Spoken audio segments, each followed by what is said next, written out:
Hello everyone, आज हम बात करने वाले हैं रेलवे रिक्रूटमेंट बोर्ड का जो मेडिकल रूल्स होते हैं और जो असिस्टेंट लोको पायलट और टेक्नीशियन के जो तैयारी कर रहे हैं उनके लिए क्या मेडिकल क्राइटेरिया है वह बात करने वाले हैं। वैसे वीडियो कुछ और भी हम डिस्कस कर चुके हैं, लेकिन उसमें प्रोसीजर मैंने आपको बताया था, डिटेल में ज़्यादा नहीं बता पाया था किसी कारण से। आज मैं उसको आपको बताने की कोशिश करूँगा, तो चलिए वीडियो शुरू करते हैं।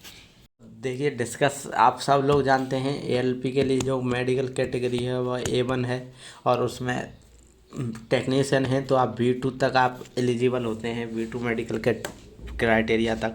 अब बात करते हैं, सबसे पहले देखिए A1 medical standard assistant loco pilot होता है, उनके लिए होता है। और उसके बाद डिस्टेंट विजन, उसमें 6x6 होना चाहिए, विदाउट ग्लास होना चाहिए। फॉगी टेस्ट होता है आपका, और 2 डायप्टर्स प्लस अगर आपकी है तो वो भी आपकी एक्सेप्ट नहीं की जाएगी। नियर विजन 0.6x0.06 होना चाहिए, विदाउट ग्लासेज होना चाहिए ये भी आपका। और उसमें आपको बहुत सारे कलर विजन हुआ, binocular, field vision, night vision, mesopic vision, इन सब के बारे में भी मैं आपको बताने वाला हूँ। अभी इन सब के बारे में भी हम बात करने वाले हैं। देखिए एक एक से चलिए वीडियो शुरू करते हैं। सारी ये विजन जो है, फील्ड विजन, नाइट विजन, ये सब क्या होता है इसके बारे में एक बार देख लेते हैं। चलिए वीडियो में देखिए, आपकी जो डिस्टेंट विजन है वह इसके द्वारा चेक की जाती है। रेलवे में ज़्यादातर अस्पतालों में इस प्रकार के सी आपको दिखाए जाते हैं जो कि अलग अलग डायरेक्शन में कटे हुए रहते हैं। आपसे पूछा जाता है कि वह किस डायरेक्शन में यह है, जो उसका मुंह खुला हुआ है वह किस डायरेक्शन में है। अगर आप ये सबसे छोटा वाला पढ़ पाते हैं तो 6x6 हो जाएगा, उससे बड़ा 6x9 हो जाएगा, उसके बाद 6x12 हो जाएगा। इस प्रकार यह बढ़ता रहता है। लेकिन आपको एएलपी के लिए सबसे छोटा पढ़ना होता है, सबसे छोटा वाला वह होगा, वह आपको पढ़ना होगा। इसके लिए कई जगह पर यह इस प्रकार का होता है। इसके लिए आपको दूरी होती है, या तो 20 मीटर या 6 फुट की दूरी पर दूर आपको खड़ा कर दिया जाएगा। वहाँ आपसे इस प्रकार के अल्फ़ाबेट भी पढ़ाए जा सकते हैं कहीं कहीं, तो आपको यह भी देखना होगा। और इसको आप अपने यहाँ भी टेस्ट कर सकते हैं 20 मीटर की दूरी पर, इस प्रकार कुछ भी लेके, या आसपास सरकारी अस्पताल में जाके भी चेक करवा सकते हैं। आप उसका चेकअप आप वहाँ करवा सकते हैं अच्छे से। उसके बाद होता है कलर ब्लाइंडनेस। कलर ब्लाइंडनेस में क्या है, देखिए उसके पास बहुत एक बुक होती है, उसमें कई सारी आकृतियाँ बनी हुई होती हैं, लगभग 50-52 पेज होते हैं। उसमें आपको कोई भी वह 10-15 आकृति में समझ जाते हैं कि आपका कलर विजन है कि नहीं है, तो कलर ब्लाइंडनेस है कि नहीं है। कलर ब्लाइंडनेस के लिए क्या है, अगर आपके कलर ब्लाइंडनेस नहीं है तो आप इसको अच्छे से पढ़ पा रहे होंगे, या क्या लिखा है, तो यह जो 74 लिखा है देखिए, ये आप पढ़ पा रहे होंगे। अगर आपके कलर विजन नहीं है तो आपका यहाँ कलर विजन टेस्ट हो गया, आपका ठीक है। अगर इसको आप पढ़ पा रहे हैं, इसी प्रकार आपको पढ़वाया जाता है कि इसमें क्या लिखा है, इसमें 12 लिखा है। उसके बाद इसमें आपको इसके एक पेंसिल दे देंगे, इसके चारों ओर आपको ऐसे बोलेंगे कि जो जहाँ पर कलर है वहाँ पर इसका करते चलिए, तो आपको यह करना है। अगर आप यह भी कर पा रहे हैं तो आपका यह टेस्ट हो चुका है, यहीं पर आप फिट हैं। उसके बाद इसमें आपको देखना होगा इसमें कौन सी आकृति बनी है, आप कोशिश कीजिए। इसमें आपको देखना होगा कौन सी आकृति बनी है, आप कोशिश कीजिए देखने की। तो उसके बाद मैं आपको बताता हूँ। तो उम्मीद करता हूँ बहुत सारे स्टूडेंट निकाल गए होंगे, बहुत सारों को नहीं पता होगा। तो इसमें कोई आकृति ही नहीं बननी है, ऐसा भी आपको दिखाया जा सकता है। आप परेशान हो जाएं कि मुझे दिख नहीं रहा, तो उस हिसाब से आपको उसके लिए भी रेडी रहना है, क्योंकि इसमें कुछ बन ही नहीं रहा है, जगह जगह आकृति है, तो आपको यह सब भी देखना होगा। उसके बाद में होता है near vision test. Near vision test में क्या है, उनके पास बुक होती है बहुत। नियर विजन में उनके पास एक बुक होती है, उसमें कई प्रकार की भाषाओं में अक्षर लिखे हुए होते हैं, छोटे बड़े आकृतियाँ बनी हुई होती हैं इस प्रकार की, वो आपसे पढ़वाई जा सकती हैं। या आपसे सीधा कोई वहाँ पर बुक हो या न्यूज़पेपर दिया हो, वह आपसे पढ़वा लिया जाता है, उससे आपका नियर विजन हो जाता है। जिस प्रकार से आप बुक रीडिंग करते हैं पास से, उसी हिसाब से आपको यह सब पढ़ना होता है, तो यह भी आप कर पाएंगे अगर नहीं है। उसके बाद में होता है बाइनोकुलर टेस्ट।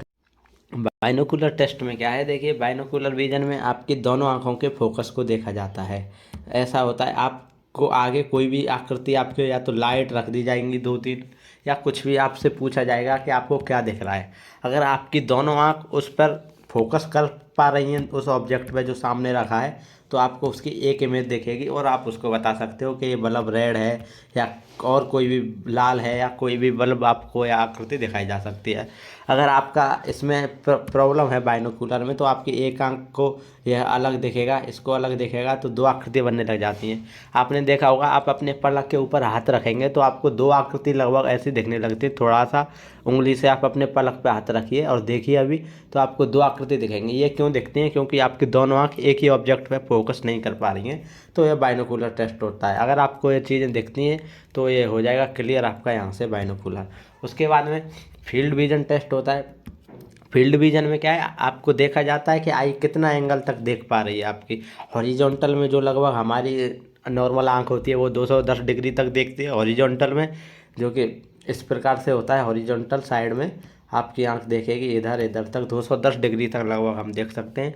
और वर्टिकल की बात की जाए तो 150 डिग्री 150 डिग्री तक हम वर्टिकलर में ऊपर नीचे हमारी आंख देख सकते हैं एक ही बार में फोकस।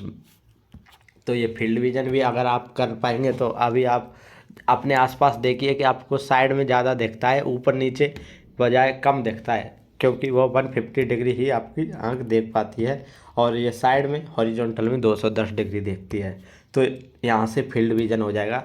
उसके बाद में मेसोपिक विजन टेस्ट होता है। इसमें क्या है, आपको ले जाया जाएगा एक डार्क रूम में ले जाया जाएगा। जो डार्क रूम होगा उसमें आपकी आंखों पर कोई रोशनी डाल दी जा सकती है आंखों को देख के, और आपको छोड़ दिया जाएगा उसी में। फिर आपको क्या है, वह देखते हैं कि आप कितनी देर में आपकी आंख नॉर्मल होके ऑब्जेक्ट को देख पा रही है। कुछ देर तक आपको धुंधला दिखेगा, आपकी आंख पर रोशनी या वो हो जाएगी, या आप उजाले से आप सनलाइट से आप डार्क रूम में जाएंगे तो हमको सब जानते हैं थोड़ा धुंधला दिखता है, लेकिन कितने देर में आपका जो आंख है वो फोकस कर पा रही है उसको वह देखते हैं। एक नॉर्मल टेस्ट होता है मेसोपिक विजन।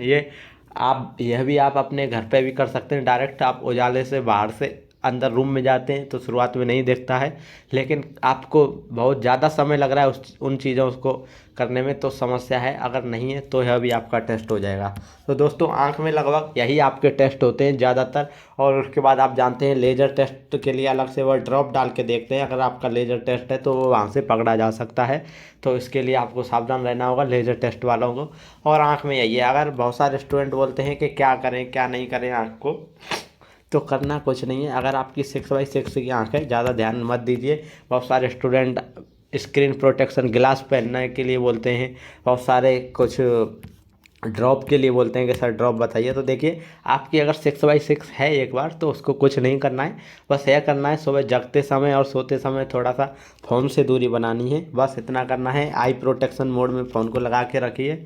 उसके बाद में अच्छी डाइट लीजिए, कोई ड्रॉप नहीं डालनी है, कोई स्किन प्रोटेक्शन ग्लास नहीं पहनना है। इससे आप अपनी आँख पर फिर ज़्यादा ध्यान मत दीजिए।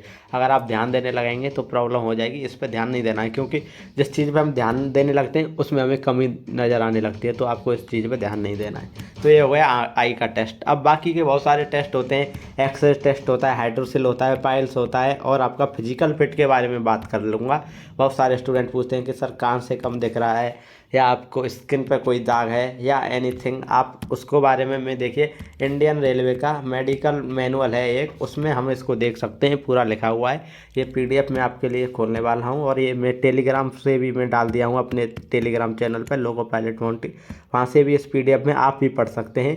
इसका चैप्टर 5 पेज नंबर 74 आपको पढ़ना होगा, क्योंकि हम A1 कैटेगरी के उसमें आते हैं, तो आपको पढ़ना होगा। चलिए मैं भी आपको दिखा देता हूँ में होते हैं, वो आप सब जानते हैं। इसमें क्या देखिए, विजन की बात हम कर चुके हैं। इसके बाद में अब मैं बात करने वाला हूँ फिजिकल की, जो बात करने वाला हूँ through physical examination, detailed eye examination बता चुका हूँ।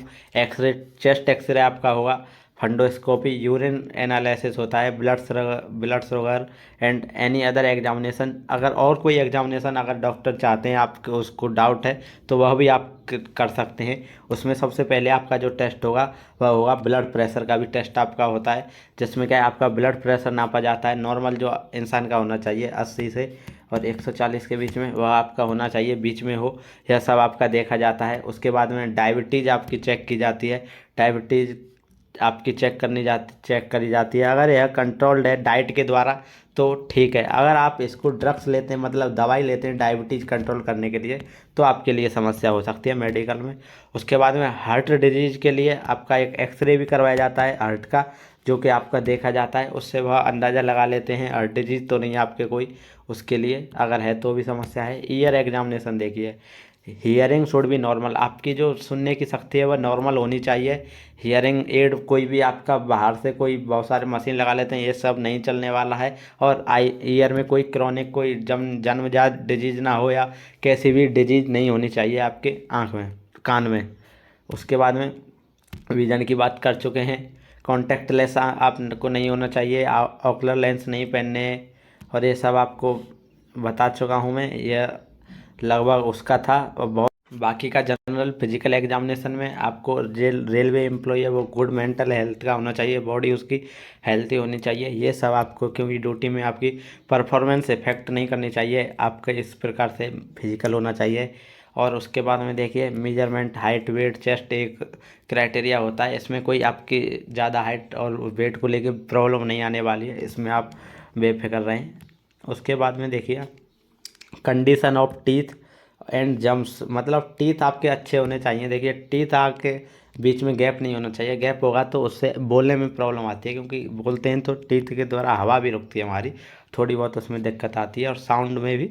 तो आपके टीथ मतलब साफ सुथरे रखिए उनको, अगर कीड़ा वीड़ा लगा है हटा लीजिए और अच्छे से दांतों की सफाई करवा के अच्छे से रखिए। There is any evidence of abdominal disease, कोई डिजीज आपके नहीं होनी चाहिए, कोई ऐसा पास्ट में एक्सपीरियंस कोई आपका एविडेंस नहीं होना चाहिए कि आपके बहुत ज़्यादा घातक बीमारी होती हैं, वो नहीं होनी चाहिए, जैसे टीबी या और भी कोई बीमारी नहीं होनी चाहिए। उसके बाद हर्निया आपके नहीं होनी चाहिए, हाइड्रोसेल आपके जानते हैं, पाइल्स आपका टेस्ट होगा वह भी आपका होना चाहिए। उसके बाद में फ्री मूवमेंट ऑफ जॉइंट्स, जो भी हाथ का जॉइंट है, पैर का जॉइंट है, उंगली के जॉइंट होते हैं, सारे जॉइंट आपके फ्री मूवमेंट करने चाहिए, कोई दिक्कत उसमें नहीं होनी चाहिए। Whether there is any invariant skin disease भी आपके नहीं होनी चाहिए, बहुत सारी स्किन डिजीज, मतलब स्किन डिजीज आपके नहीं होनी चाहिए। और इसमें भी ये भी जो डिपेंड करेगा वह डॉक्टर पे ही करेगा, कहीं कहीं चेक करते हैं, और इसको अगर आपके ज़्यादा प्रॉब्लम है स्किन में तो आप उसको दिखा के सही करवा लीजिए, सही हो जाता है। उसके बाद में हियरिंग गुड होनी चाहिए दोनों कानों की, कोई डिजीज नहीं होनी चाहिए कान में। और कोई भी आप बोलने में बहुत सारे ज़्यादा बोलने की समस्या आपके है तो समस्या हो सकती है, बोलने में तोतलापन या कुछ भी है तो भी आपको इसके लिए परेशानी हो सकती है। There is any continuous disease eye condition likely head to impairment, आँखों में कोई डिजीज नहीं होनी चाहिए, ये तो देख चुके हैं हम। उसके बाद में देखिए क्रॉनिक डिजीज का कोई पॉइंट नहीं होनी चाहिए, कोई कम्युनिकल डिजीज नहीं होनी चाहिए जो फैल सके, ऐसी बीमारी नहीं हो जो आपसे दूसरे के हो सके। हियरिंग का भी है, आप इसको अच्छे से पढ़ सकते हैं, आपको दिक्कत है तो आप इसको पढ़ सकते हैं। टेस्टिंग डिस्टेंस 6 मीटर से ज़्यादा आपको दिखाई सुनाई पड़ना चाहिए, और ये आप देख सकते हैं। री एग्जामिनेशन जो भी होगा आप ये स्पीच है, हेड इंजरी है, फिजिकल हैंडीकैप्ड के लिए भी है, जो भी ये अलग अलग कैटेगरी है, ये हमारे लिए नहीं है लेकिन एएलपी के लिए आपको इस पर ध्यान रखना है। ये आपको यह देखने हैं ऊपर वाले, और आप इसको पढ़ सकते हैं टेलीग्राम से लेके। तो यह सब आपको नहीं होनी चाहिए। बाकी का अगर आपके जो भी डिजीज़ है वो सही हो सकती है तो उसको सही कराने की कोशिश कीजिए, और मेडिकल में बस यही ज़्यादा कोई दिक्कत नहीं आती है आपकी। अच्छे से पढ़ते रहिए, कीप स्टडिंग कीप एंजॉइंग, अच्छे से पढ़िए, मज़ा लेके पढ़ना है, ज़्यादा पढ़ाई को बोझ नहीं लेना है। और मेडिकल में और भी आपको कोई समस्या है तो आप मुझे पर्सनल मैसेज कर सकते हैं, अगर आपका अभी भी क्लियर नहीं हुआ है तो मैसेज कर सकते हैं। और बाकी का इस वीडियो में बस इतना ही। As always God bless you all.